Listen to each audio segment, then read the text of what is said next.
Thank you, Mr. Chair. My comments will probably kind of mirror a little bit of Mr. Norlock's on the department front initially in the introduction, and I must say from my past I feel as though I should be standing to salute you before I address you, and I was certainly hoping when I introduced myself you weren't checking out the shine on my shoes to see if I was up to snuff anymore, but I've been trying to retain my diligence at that.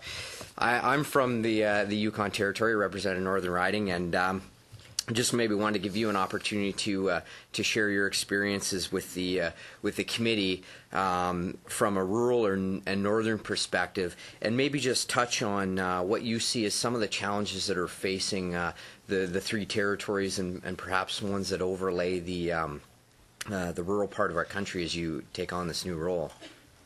Well, thank you.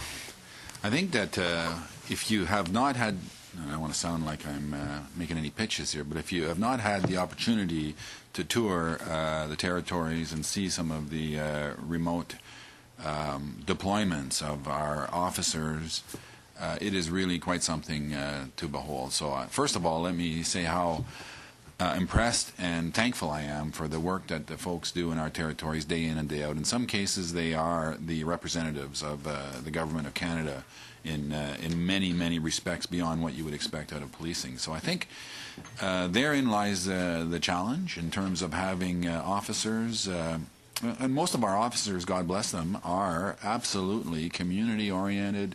The people that go up north are a special breed of people, and I'm not trying to shine your apple, Mr. Leef, or anything, but they are, and they're remarkable people. So I think the challenge is just that, keeping people engaged in the organization, cycling into the north, providing the support for them as they make the sacrifices for their families and for other sort of amenities in the north. So personnel-wise is a challenge. I think community engagement is quite a success, frankly.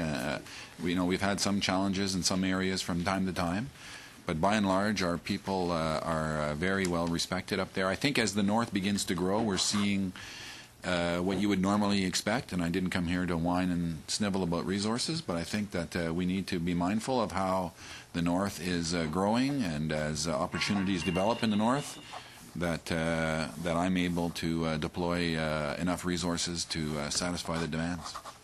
Great. This goes back just a little to touch on with what Mr. Scarpellejo was saying, and I think he answered the question quite well, but I just wanted to kind of tie it up a little bit. Do you feel that's your role as the Commissioner at RCMP to comment on legislation that the government's dealing with and offer opinions on the creation of legislation, or more of your role to engage in the business of enforcing the law and having your forces do that?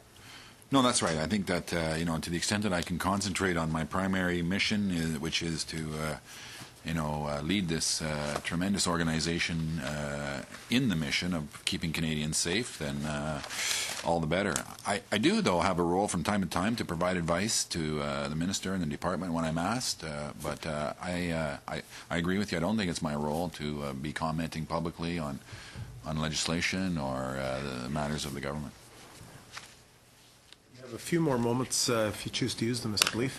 Yeah, I was just going to quickly ask, I know on the territorial front, through the RCMP contracts, the territorial government is working closely through the Northern Institute of Social Justice, and I won't put you on the spot and expect you to know about that program necessarily, but I know they're engaging strategies to recruit First Nation into the RCMP. Maybe you could just comment on some of the national strategies you're looking at to deal with the First Nation recruiting issue in the country.